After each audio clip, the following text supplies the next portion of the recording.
family, and welcome back to the Mental Health Hour on Love Bay Afrobeat Music and Talk Radio, where we have real, honest conversations about mental health, relationships, culture, and community. I'm your host, Felicia Fishoff, registered psychotherapist and founder of Rooted in Resilience Psychotherapy and Wellness. Tonight is Barbershop Tuesday, our signature panel series where we create space for thoughtful and courageous conversations about men's mental health, emotional well being, relationships, and the experiences that often go unspoken. And tonight, I want to start with a question. What if the man in your life isn't angry? He's depressed, and you've never been taught to recognize the difference. When most of us think about depression, we have a particular image in our minds: sadness, crying, hopelessness, sometimes struggling to get out of bed, sometimes, or someone who has lost interest in the things they once enjoyed. And yes, depression can look like all of those things. But sometimes depression can also look very different. Sometimes it looks like irritability, a short fuse, anger that sometimes comes out of nowhere, working constantly because slowing down means having to think or feel, drinking more, taking risks, shutting people out, becoming emotionally unavailable, losing patience with your partner, your children, your coworkers, or yourself. Sometimes depression looks like a man who seems completely functional from the outside. He goes to work, he pays the bills, he shows up for his family, he jokes with his friends, he gets things done. And nobody realizes how badly he is struggling underneath it all. Because we often recognize depression when someone looks sad, but do we recognize it when someone looks angry? And that becomes especially important when we talk about men. From a young age, many men receive messages, spoken and unspoken, about which emotions they are allowed to express. Be strong, toughen up, handle it, don't cry, don't be soft, figure it out. And when sadness, fear, vulnerability, loneliness, or helplessness don't feel safe to express, those emotions don't simply disappear. Sometimes they come out differently. Sometimes sadness becomes irritability. Sometimes fear becomes control. Sometimes loneliness becomes withdrawal. Sometimes shame becomes defensiveness. Sometimes emotional pain becomes anger. And sometimes the person experiencing it doesn't recognize it as depression either. He may simply know that something feels off, that he doesn't feel like himself, that everybody irritates him, that he wants to be left alone, that he can't sleep or wants to sleep all the time, that he's drinking more, working more, scrolling more, gambling more, exercising more, or doing anything he can to avoid sitting alone with what he feels. And because it doesn't necessarily resemble the stereotypical picture of depression, the people around him may respond to the behavior without recognizing the pain underneath it all. His partner sees anger, his children sees distance, his friends see someone who stopped showing up. His coworkers see irritability, and he may simply see himself as failing. Tonight, we're asking what happens when depression hides in plain sight. We're talking about anger. We're talking about irritability, isolation, masculinity, relationships, fatherhood, work, coping, shame, help seeking, and the ways we can become better at recognizing when a man who appears angry, difficult, distant, or disconnected may actually just be struggling. Because recognizing depression differently isn't about excusing harmful behavior. Pain can explain behavior without making harmful behavior acceptable. But if we only respond to what we see on the surface, we may completely miss what is happening underneath. And sometimes recognizing the difference sooner can change and even save a life. So let's introduce tonight's panel. Matthew is a software engineer who brings thoughtful insight into masculinity, relationships, identity, and the realities men face while navigating emotional growth and change. Kunle Ifabiyi is a registered social worker he has his master's of social work. He's a psychotherapist with nearly a decade of experience supporting individuals and families across community, mental health, schools, and private practice. He brings a compassionate and culturally responsive lens to trauma, resilience, relationships, and emotional well being. Andrew Peterkin is a registered psychotherapist known for creating spaces where men can engage in honest conversations about vulnerability, personal growth, relationships, and emotional well being. Please note that tonight's discussion is for educational and informational purposes only and is not a substitute for professional mental health advice, diagnosis, or treatment. Depression can present differently from person to person, and anger or irritability alone does not necessarily mean someone is experiencing depression. If you are concerned about your mental health or the mental health of someone you love, please reach out to a qualified mental health professional or appropriate support service in your area. And guess what, Love Bay family? You know it. The chat is open, the lines are open, and we want to hear from you tonight. So the question is, when you think about depression in men, what does it look like? Okay, so we want you to drop your comment in the chat. And for now, welcome to the Mental Health Hour. All Hey! right. Hey. Yes. Oh, we've made it to another month and another amazing topic. You guys enjoying the weather? Yeah, Yes. yeah, It's definitely. Are. beautiful. It's blazing and it's long overdue. So Yeah, just Honestly. some. I'm trying to soak in as much rays as I can before, they start talking about pumpkin spice this and pumpkin spice that. Oh, they started talking about it. Oh, really? Yeah, I know. I Oh, saw some new food yeah. donut shop release some pumpkin spice today actually. Bro, So they really? started good. talking Oh, about man. Yeah, You see? I'm not even thinking about fall. Yeah. You know what? And I love a good pumpkin spice. I'm not hating on the pumpkin spice. When it is fall, I will be the first one in line to get pumpkin spice, but not in August. That has to be Yeah, September, no. Too like early. mid, when you start to feel that little nip in the air, you know? Yes. Like, Then bring it in. That's fine. Mid yeah, September, late September. still in the mango, pineapple, and watermelon era. Okay, so Hmm. So, so let's jump into the topic for tonight. When depression looks like anger, the hidden face of men's depression. I love to start off by asking, why does a love-based family need to be talking about this topic tonight?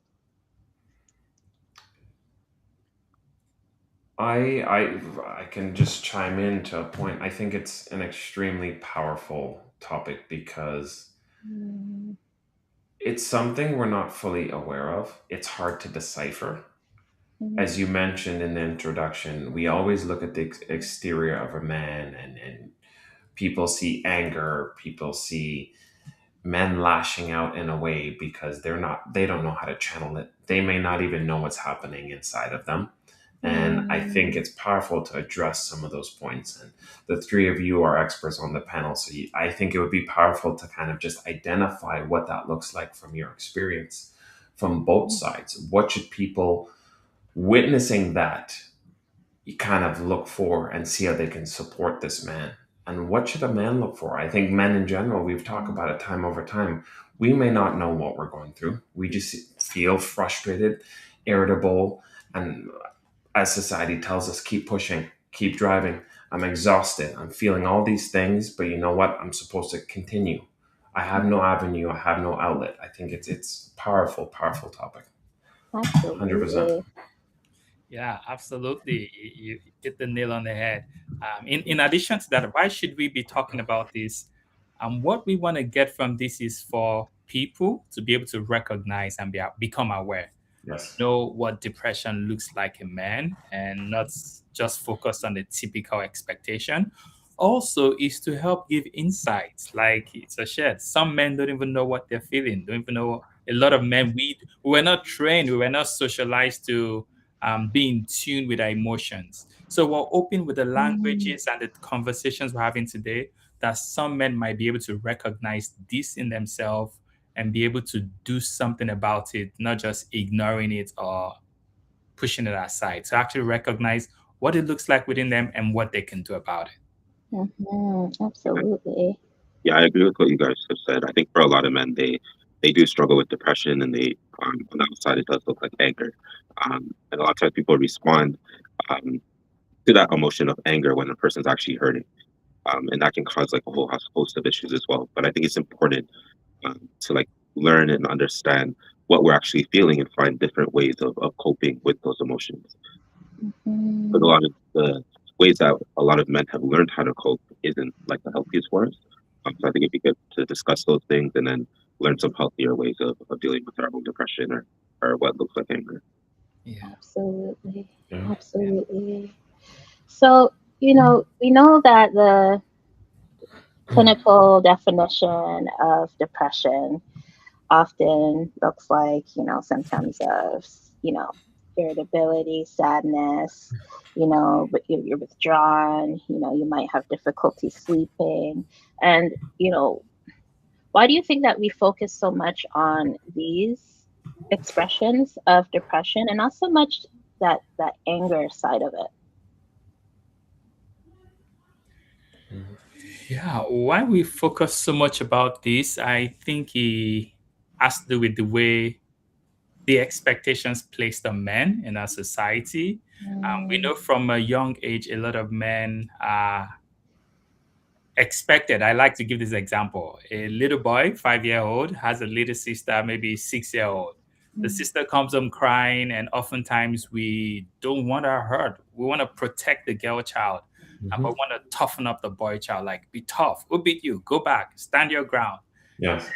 From an early age, we learn to suppress our emotions. We learn to not talk about it. We learn to solve our problems, and now we learn to go back and stand up for ourselves. And that grows with men. So from an early age, a boy is taught to not share, to find solutions, to solve problems. Unfortunately, that boy grows up, become an adult, gets married, and the complaint is, you don't share, you don't talk to me, you're not vulnerable.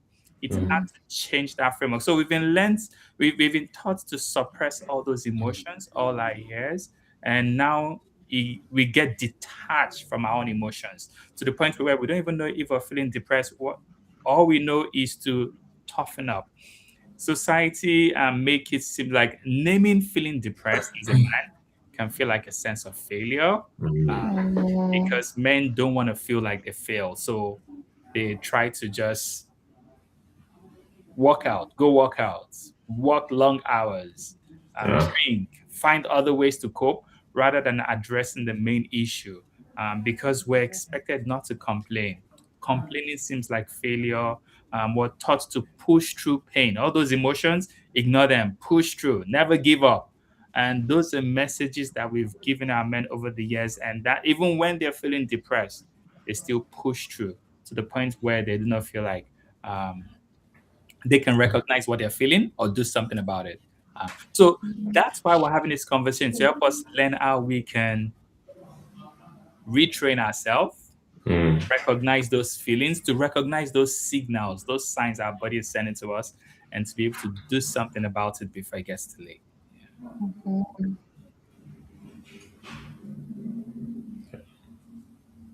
Absolutely.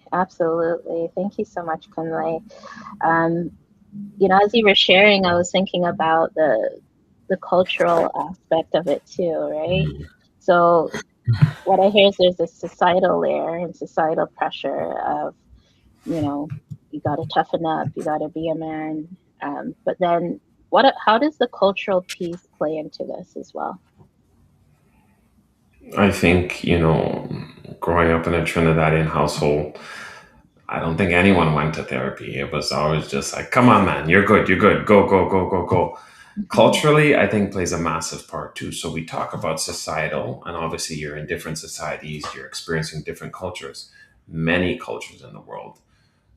I would say specifically visible minorities that doesn't exist. There's something wrong with you if you have to go to therapy. And we know West Indian men, African men are very, you have to always be strong and stoic.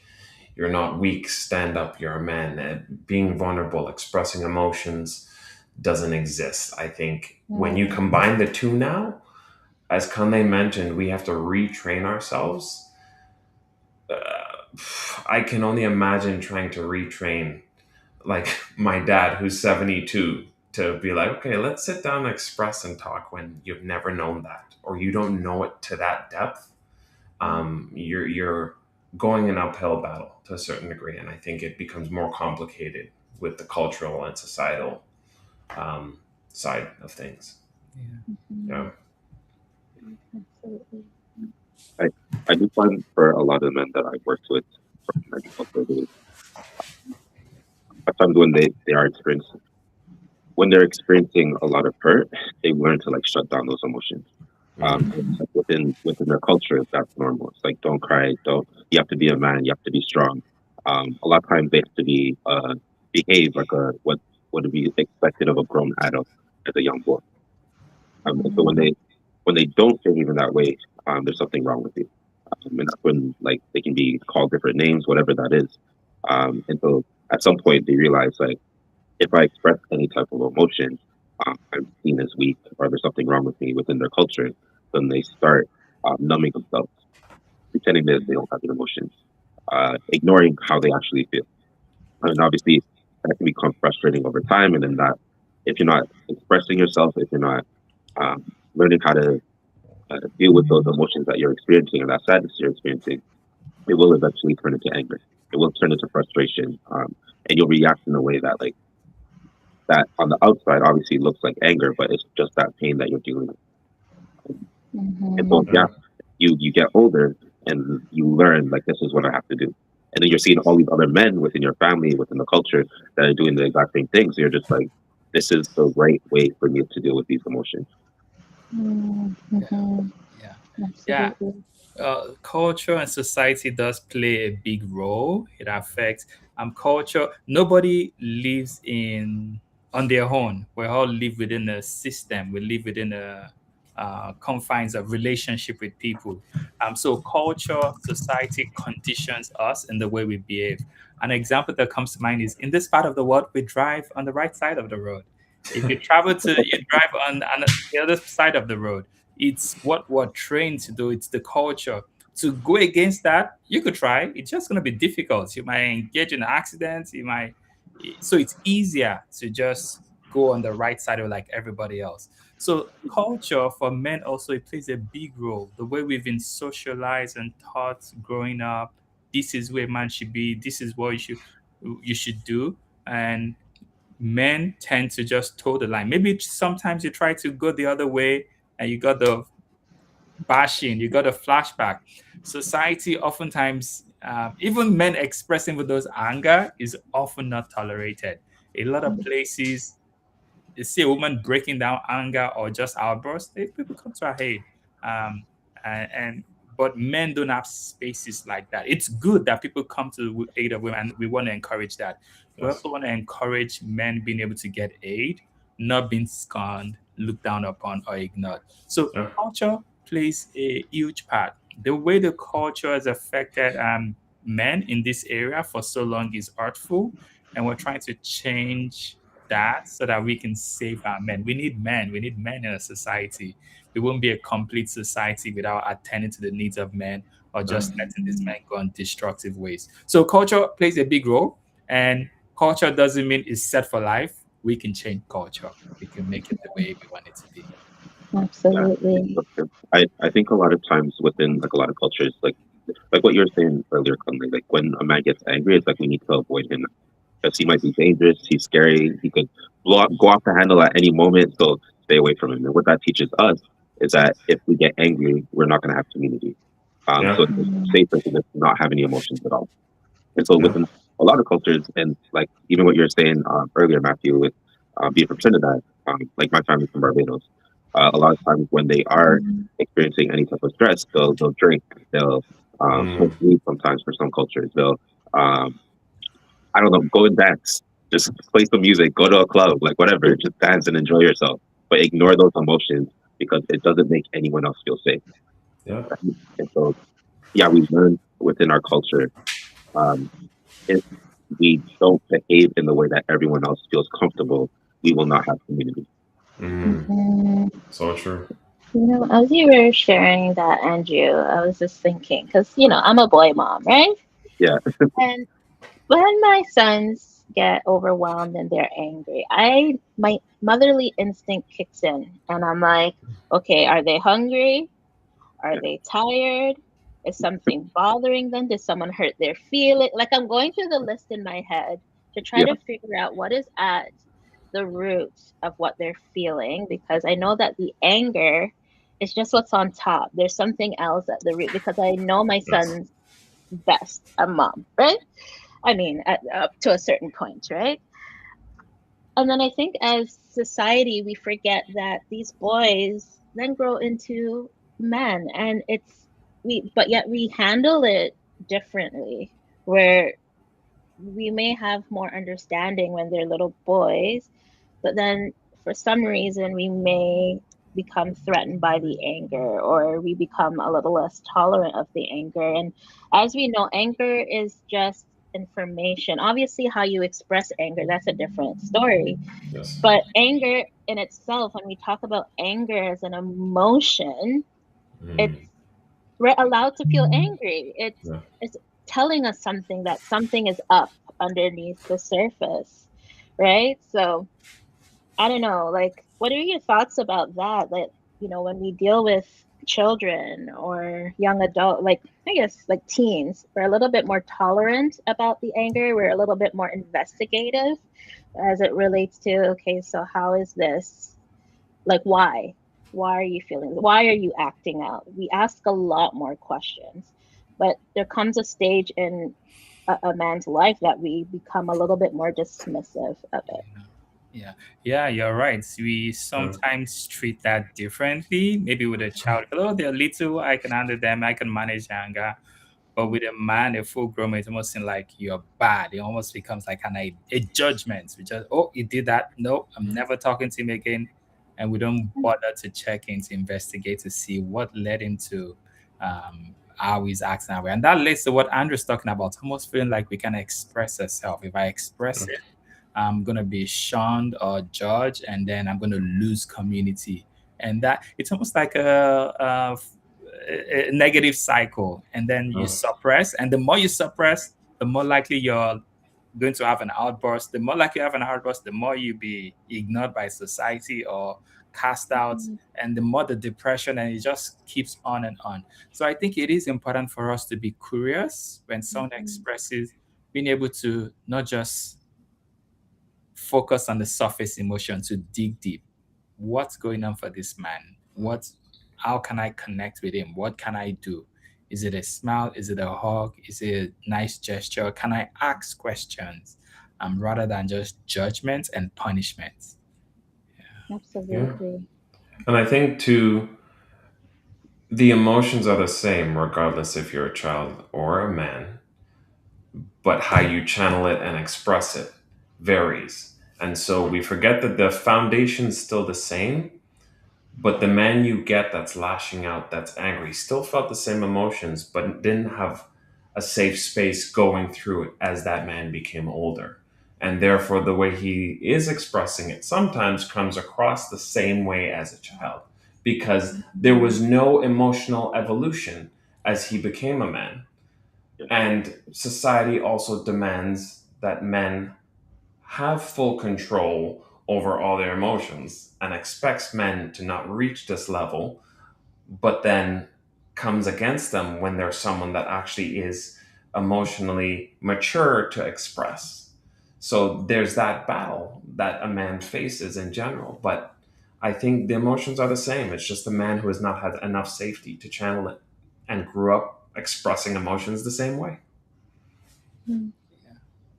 Yeah, spot on. That's something. Yeah. Yeah. One of the things that I love to do with my clients is like externalization, right? So allowing them to really see their situations from the outside in, because when we're in the situation, it's harder for us to have self-compassion and things like that. And so sometimes I'll create and paint a picture in a scenario with my clients, and I'm like, well, okay, I want you to imagine your life. Like me and you, we go to the movies, and we're there, we're in the theater, and then it's like basically a movie of your entire life, right? And you know, as I go through their own personal life experience, you could see that they're like, huh, well, if that person didn't react or respond to, the stressors or the things that were bothering them, they'd be like, oh, I'd feel weirded out. Like, why aren't you feeling? Why aren't you actually like expressing like the emotion? And through that exercise, they're able to kind of see things and have a little bit more understanding. But like, if you actually take a step back and say like, okay, someone, I don't know, maybe they've experienced trauma throughout different experience, like seasons of their life, right? And they've suppressed it, they've held it in, but they put a smile on their face every day without winking or batting an eye. Wouldn't you like ask questions? Like, why aren't they upset? Why aren't they feeling anything? Like, we would begin to ask questions about this main character of the movie, right? 100%. But yet, when it comes to like, that's just like a movie. Like when we're talking about like our loved ones, our friends, our family, we're like, no, don't feel it. Just move on. It's it's like a double-edged sword. You know what I mean? It's just like if you actually take a moment to actually feeling is the most normal thing that a person can do. Yeah. Yeah, absolutely.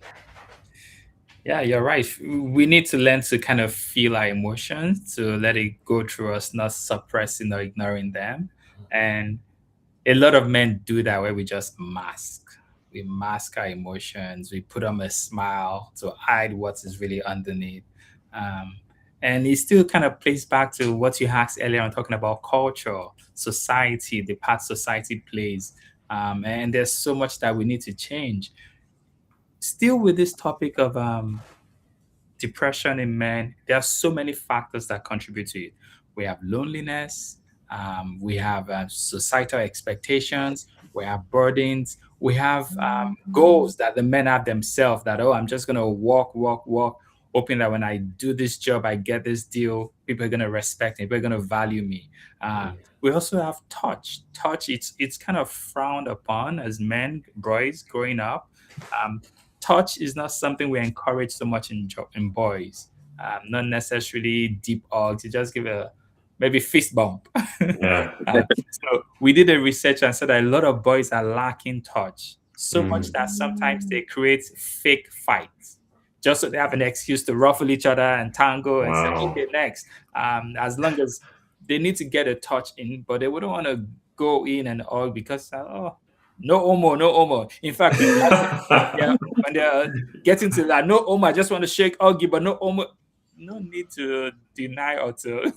It's almost like we need permission to actually hug each other and be normal. So there's so much of that goes on that affects the psyche of a man, that leads to the point of isolation and also depression, Yes. where they're not just getting their needs met.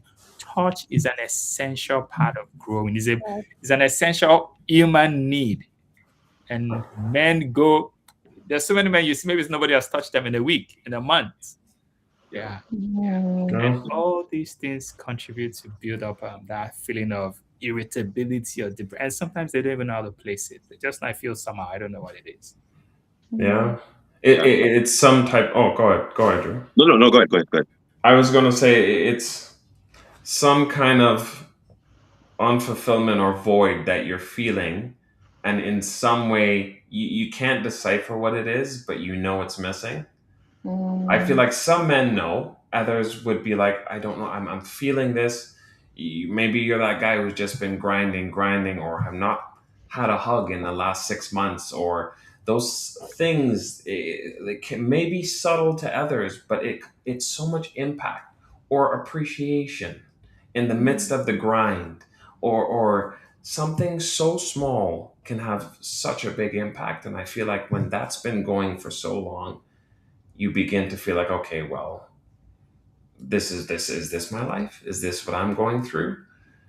And then when you try to express, it's like, well, it's what you're supposed to do: protect, provide, and you just continue on the cycle. But you touched upon some powerful things there too. Yeah. Mhm. Yeah, I agree with both of you. I think for a lot of men, they don't experience a lot of stuff, even from like when they're like young boys. Like I've heard a lot of men who never got hugged, anything. I've seen men sometimes like with their nephews, niece, even their son, just like patting them on their head and like that's it. Like they're not a dog. It's like it's just like and they don't experience that same love that like a daughter might experience. And so Yeah. they grow up thinking the only touch that I'll receive is from a their partner when they're having sex with them, and that's it. Yeah. Mhm. And if you're someone who's not getting that all the time, you're not going to feel that love. You're not going to feel cared for. You're going to feel Mm. isolated. You're going to feel lonely. And obviously, if you're always feeling that, that's going to turn into depression. That's going to become like anger. Like, why doesn't anyone love me? Why doesn't anyone care about me? And that can be internalized. And you're probably feeling that from like when you were young, when you saw like your sisters or other people getting hugs and you weren't getting anything. It's like, Mhm. so now you're an adult with these same feelings, not being loved by um, another person, another partner, because you're single or your relationship's not going well, and you're not experiencing those things. So now that is coming out in a lot of anger, and I think a True. lot of men are experiencing that. And then again, there's all these podcasts that are discussing this and then pointing men in the wrong direction as well. 100%. Well, it goes back into society, right? And what the Yeah, narrative is, and what a man is supposed to be, what a yeah, man is not supposed to be. And so you hear this everywhere. And all the young men are watching this, the women are watching this. yeah, And, right? yeah, Yeah. yeah. Like even something you mentioned earlier, Matthew, when you said like a lot of men, they have to like you have to work hard, you have to protect and provide and do all those things. And a lot of times men do those things, but then it's like I've heard this from different people before, like as you should. It's like no, it's not like Yes. thank you so much for this. It's as you should. You should be doing this anyways. But there's no like respect. There's no love for like what you've actually done. There's Um, no appreciation, right? And it feels like I've heard on podcasts too where people say it's the bare minimum. I'm like, okay, well, That, that is so dismissive. oh my gosh. Yeah, that hurts. Like, That pierces, right? yeah, yeah. yeah, And I hear a lot of men talk about it, talk about this feeling like they can't, despite doing all this, they can't be tired. They say, "Oh, I've walked all day. I'm tired." Like, get up. There was some, can't remember where I heard it, but it said whenever the husband, the partner sits down, maybe to rest, it irritates the partner. I've seen Like, that. I can't remember where I said, but it's something I heard, and that's something a lot of people can relate to. Just like the man saying, "I'm tired" or "I need a break," makes the people around him uncomfortable. Like, you're lazy and you're Yes. like, this is a man who is hardworking, who is dedicated, who is providing, but you almost can't turn off. You almost can't take it. If you can't get that rest, that break in your house, I wonder where else would the. So no wonder a lot of men are feeling depressed. Yeah. Mhm. Mhm. You feel it. It reminds me of I'm gonna age myself. I don't know if kids today do this now, but when you're playing outside, you used to take a balloon, take the hose, put the top of the balloon on top of the hose, and let the water fill up. Just to kind of see whether it was water balloons or see how much water it will take to make this balloon pop. yeah, And yeah, that's what came to mind randomly. And this is kind of what happens where your cup's running over and Mhm. eventually things pop and then you begin to feel certain ways and then you begin to get frustrated, and obviously not having an avenue to release it leads to that depression, leads to lashing out, leads to irritability. So Yeah. yeah. Yeah. And I know we're talking about these things, we're noticing these concerns. I also want to talk about maybe what we can do about it, how we can Yes. address these things, what we can do to change that narrative. And what comes to mind is first for the men to be able to know that what you're feeling makes sense. You're not crazy. Yes. You're not. out of whack. It makes sense for what you've experienced, what you've gone through. It makes sense that you arrive at this point. Yes. We can connect the dots. It didn't just, it's not because you did something wrong. There are so many factors. We talk about the society, the environment, the culture that led you to feeling this way. So acknowledgement is one thing we want to do, being able to acknowledge what we're feeling, what we're going, and then trying to see how we can talk about it, have some language, being able to find space. We need to create space for men to be able to share and for people. And because we're unskilled, we talked about suppressing this from an early age. It might come out wrong the first time, it might come out in anger.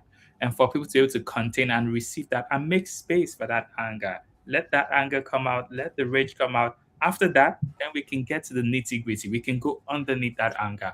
But if we can't even contain or accept or make space for him to express his anger, how do we get under the anger? How do we recognize what's going on? So we want to find space to be able to talk about. If it comes out in anger, let it come out. It needs to come out. And then Yes. from there, we can work gradually on how we can support you and what is driving that and how we can address issues upstream, not necessarily waiting at the downstream. I love that. Yeah, Mm. That's that's powerful. that's what comes to mind. Yeah. And you know, just to extend on that, we've talked about community, we've talked about brotherhood. So many men feel the same way, and being in a community where you can be vulnerable with other men who understands you more, like right. So at least for me, like my brother and I are 16 months apart, so I have to say I was blessed where we grew up so close, and when we went through tough times we always confided in each other, always, to this day. You know, we always confide in each other, whether you're going through the ups or the downs. I've always had someone I could be fully vulnerable with, and that has like made a massive impact on my life. But I know a lot of men don't have that. They don't have, we call it the brotherhood. You know, it's you don't have that. But having other men and other brothers where you could be fully vulnerable with. And I think I am very reflective. I'm a very reflective man. I think there's so much power in your self-talk. But when you want to release it, even if your self-talk is negative about you, even if your self-talk is like, I hate this, I hate my life, allow your self-talk to be expressed to those people that make you feel safe. And as Kanye said, you know, let it come out, whether it is anger, I'm so frustrated, I hate this, or I'm unhappy with this. Let it come out exactly how you speak to yourself, so people can see what is happening in your mind. Let people see what you think of yourself. And I think that's, from my perspective, that's the way I deal with it. People see the raw version of you and what you're going through and how you're feeling. And when you're in those safe spaces, allow to go upstream. Don't allow it to bring you down. I think, you know, what Kanye said is extremely powerful. I just wanted to extend on that too. Yeah. And I think I'd love to add on that, Matt, because for those that are listening, that maybe it's your loved one that, or your friend, you know, that is expressing these things, don't shut them down. Mm. Give them space to share what they're thinking, what they're feeling. Even if you want to jump in, even if it's like I'm so ugly and da, da, da, and you want to say, no man, you're not ugly, you know, just give them a safe space. One of the things that I love to share, especially when I work with couples, is like the red light, yellow light, green light, right? Sometimes people just want to like word vomit over you and just tell you everything. Yeah. But if you cut them off, they're going to think that what they're saying doesn't matter, or they're going to feel dismissed, right? But sometimes you just got to give them that cushion. And you don't always have to know the right thing to say. Sometimes it's just being a presence. That's enough. The power of presence. I've heard some people talk about that just be there. That's it. Yeah. And then later you can say, no, man, you're not ugly, man. You're cute, you know? That's all right.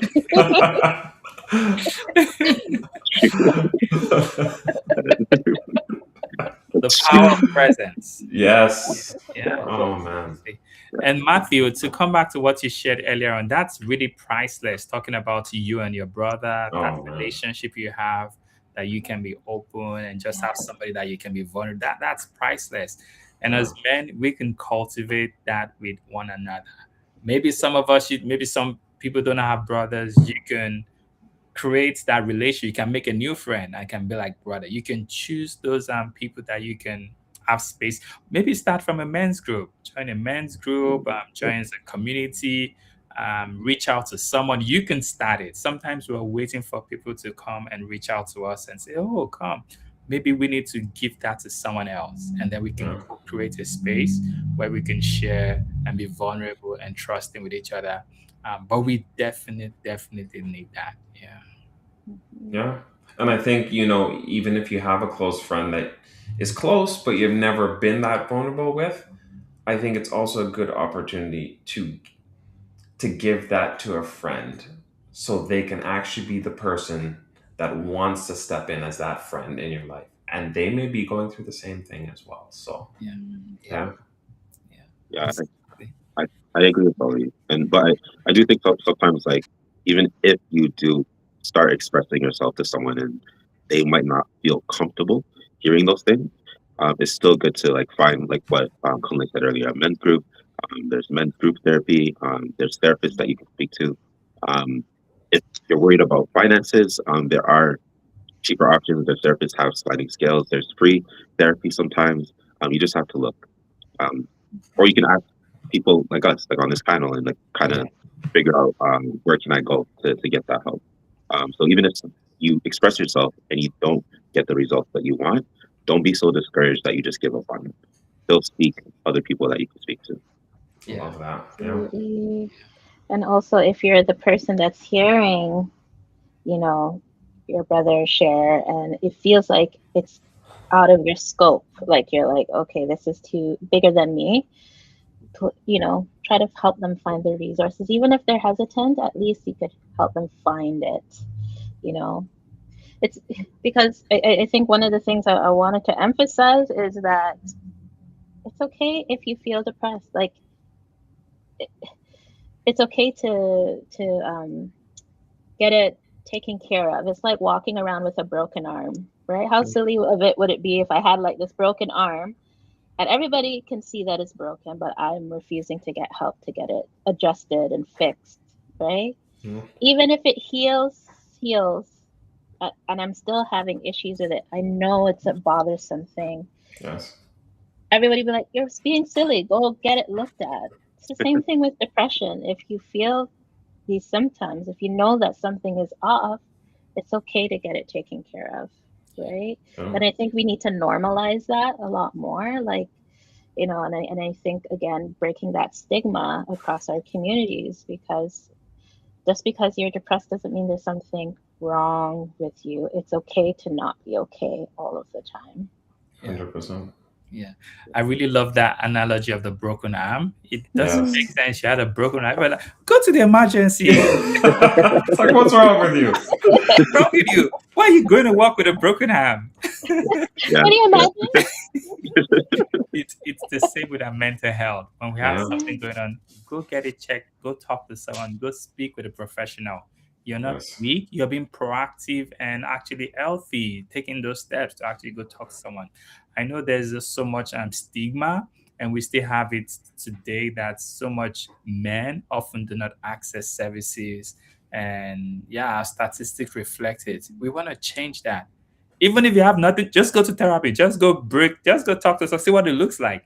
Majority of men have never stepped foot in a therapy room or even have a conversation. Don't just go because you have a problem. If just go check it out. Maybe they build a new hospital and just want to say, oh, this hospital looks fancy. The same way, go check out a mental health. Our jobs provide for it. Our jobs have benefits so that we can use it. There for a reason.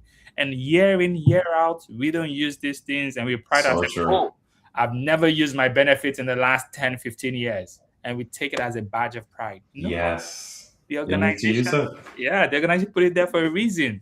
Yes. Go use Yeah. it. Can we So do something a little outside of the box right now? let's do it. I'm outside of the Because box now.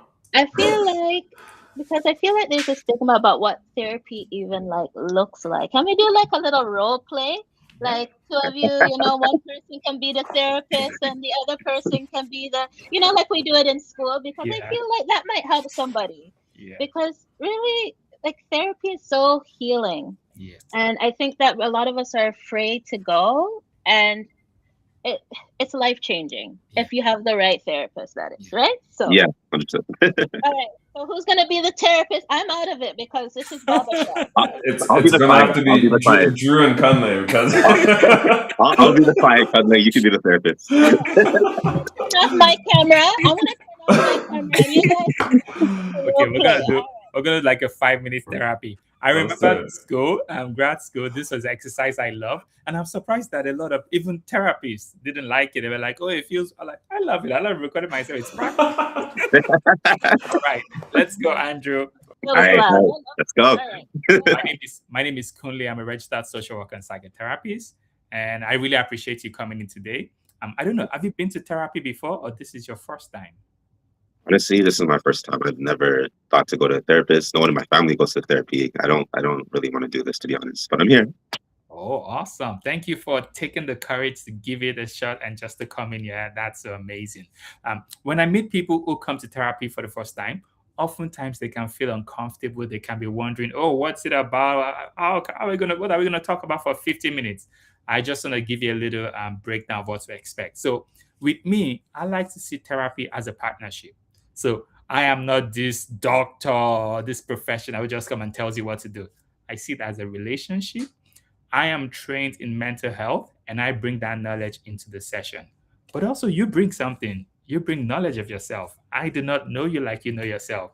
So you bring knowledge of yourself and then we partner together in order to achieve your goals. I don't know. Does that make any sense to you? Yeah, no, it definitely makes sense. Yeah. Yeah, I've been having some issues, like some things have been happening. So I would love to like talk about it here. Yeah, absolutely. So please tell me what's been going on. Uh, yeah, so I just been feeling a lot more tired lately. Just don't have like a lot of energy. I still go to work. I try to get up in the morning. Um, yeah, I find myself feeling a lot more irritated lately.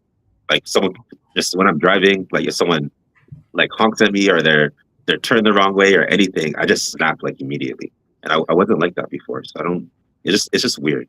I don't know how to explain it.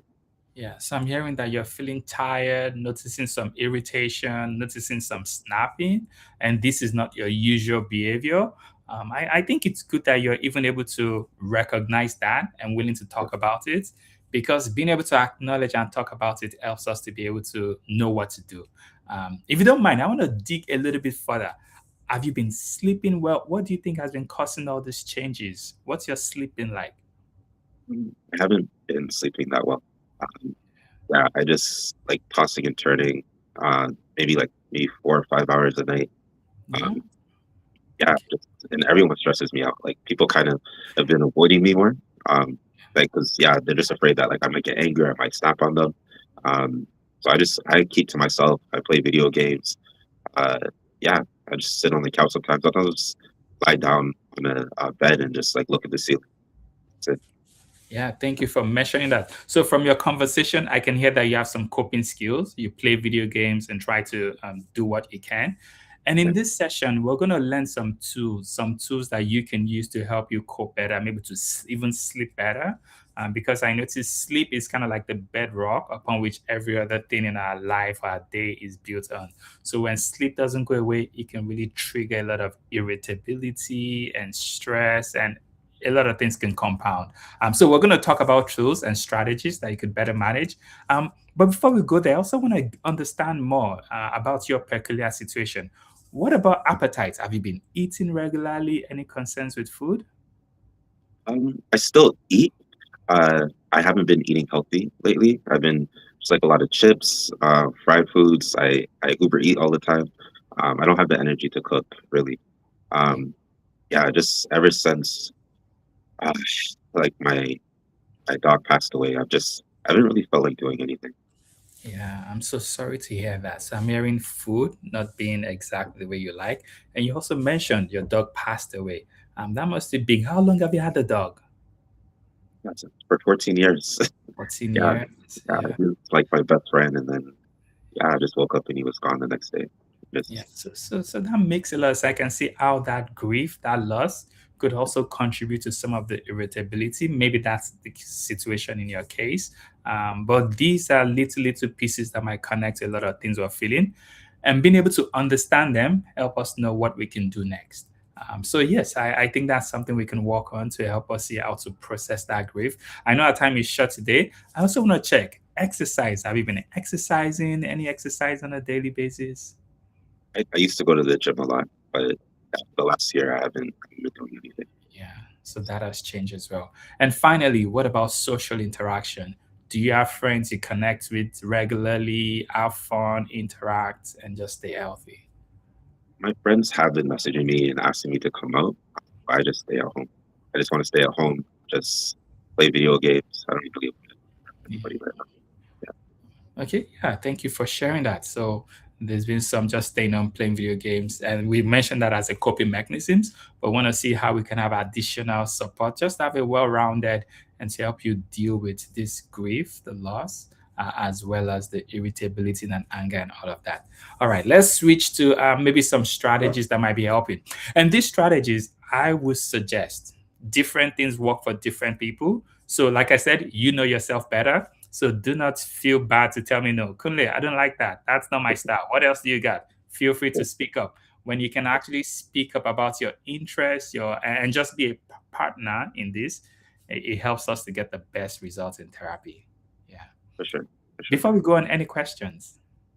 I don't have any questions right now. Okay, all right. Let's jump into some strategies that can be helpful, and then we'll come back into more details. All right, so we'll wrap up there. Guys, how did you do? Felicia? Oh, I did it. Oh, okay. 10 out of 10. Oh, That was amazing. Yo, Sunley Washington. He's the new Denzel. You needed a little bit more. All right, okay. I should do that. You need to be your managers. I think you might be, you need to be scouted for some movies. Yeah. Excellent. I think that was excellent. And it's just like that. If you have a good fit, they make you feel comfortable. Yes. And you're able to have a safe space to share. Yes. It's not about feeling judged. It's as long as you have that close therapeutic relationship, it can be a very safe, healing, therapeutic space. Yep. Hey, and both Kunle and Andrews are accepting new clients. I'm just saying that. All right. Yeah, come through. Let me know.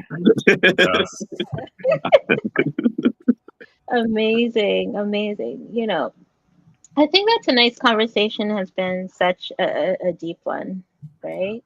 Yeah. If you guys could think about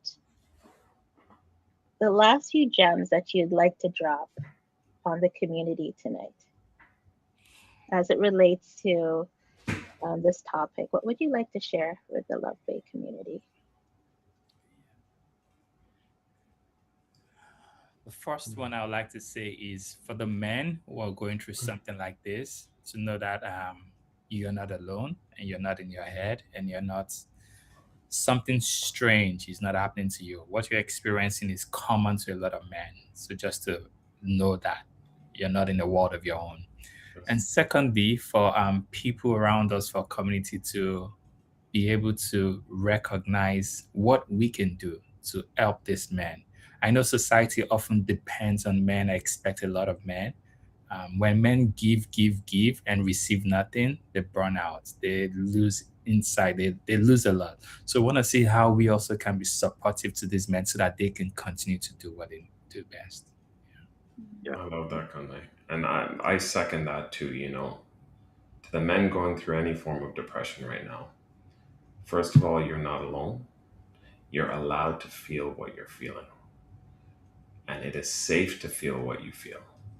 I think what you need to do is a few things. One, that inner voice in your head, really reflect on why you're feeling that way. I think doing that inner work, having a powerful self-talk, identifying Why am I feeling this way? Why am I constantly irritable? Have I lost sleep? Is there constant anger? Do I hate my job? Why do I feel so down? Why do I feel so depressed? I think self-talk is very powerful. Seeking help from others. There are many powerful therapists out there, powerful therapists on the panel, and as we mentioned, a community. If you have close friends and family, take the risk. If they've Even if you haven't spoken to them before, take the risk in being vulnerable with them. Take the risk in expressing what you've been going through, because a lot of men go through it, and the chances of other men feeling how you feel are very high. So I want to leave you with that. I agree. And I just want to express that it, you having emotions, you being angry, you being sad, it does not make you a horrible person. You're Yes. human. You're a human being. We have emotions. There's nothing wrong with that. Everyone on this earth has emotions, whether we shut them down, whether we numb ourselves for whatever reason, we have emotions. And so you're allowed to express those emotions as well. So yeah, I would suggest, yeah, find those safe spaces. Whether it's therapy, whether it's a friend, whether it's men's groups, whatever it is, find those safe spaces where you can express those emotions, where it's safe to do so. And again, don't be discouraged when you experience someone who might be dismissive, because some people are dismissive because that's what they've learned within their own households or within their own culture. So don't hold that against them, but find your own space that is safe for you. Yep. Absolutely. So powerful, brothers. So tonight's conversation reminded us that depression does not always look the way we expect it to. Sometimes depression looks like sadness, sometimes it looks like exhaustion, sometimes it looks like silence, sometimes it looks like someone withdrawing from the people they love, and sometimes it looks like anger. The short fuse, the irritability, the emotional distance, the man who suddenly stops answering his phone, the father who is physically present but emotionally somewhere else, the partner who seems disconnected, the friend who keeps saying he's fine, the man who throws himself into work because stopping feels unbearable. And perhaps one of the most important things we can take away from tonight is that behavior tells us something, but it doesn't always tells us the whole story. There may be grief underneath the anger, fear underneath the defensiveness, shame underneath the withdrawal, loneliness underneath the independence, and pain underneath the silence. Understanding that does not mean excusing harmful behavior. Men are still responsible for how they treat the people around them, but accountability and compassion do not have to be opposites. We can hold someone accountable for their behavior while still being curious about the pain underneath it. And we can create spaces where men don't have to wait until they are falling apart before they are allowed to say that they're struggling. Hmm. My sincere thank you to Matthew, Kunle, and Andrew for obviously their amazing voices and their expertise and their heart. Thank you, thank you, thank you. As always, each of you brought a thoughtful and unique perspective to a conversation that affects countless men, families, partners, friendships, workplaces, and communities. Thank you again for your openness, your insight, your vulnerability, and your willingness to challenge some of the assumptions we hold about depression and masculinity Hmm. and what we feel like it's supposed to look like. Thank Because sometimes the most important question we can ask is, why is he? It's not about why is he so angry, but maybe it is about what is happening underneath the anger. What is he carrying, and is he okay? you. The face of men's depression isn't always sadness. Sometimes it looks like anger. And the sooner we learn to recognize that possibility, the sooner we may be able to reach someone who has been struggling in silence. Now, coming up next week is the Insight Hour on the Mental Health Hour. So, we will be back with another important conversation exploring mental health, well being, and the issues shaping our lives and communities. Stay connected to Love Bay, Afrobeat Music, and Talk Radio, and follow us on our social media pages for details about next week's episode. Until next time, remember your mental health matters, your story matters, and healing is possible. I'm your host, Felicia Fishoff. Take care of yourselves and take care of each other. Good night and peace out.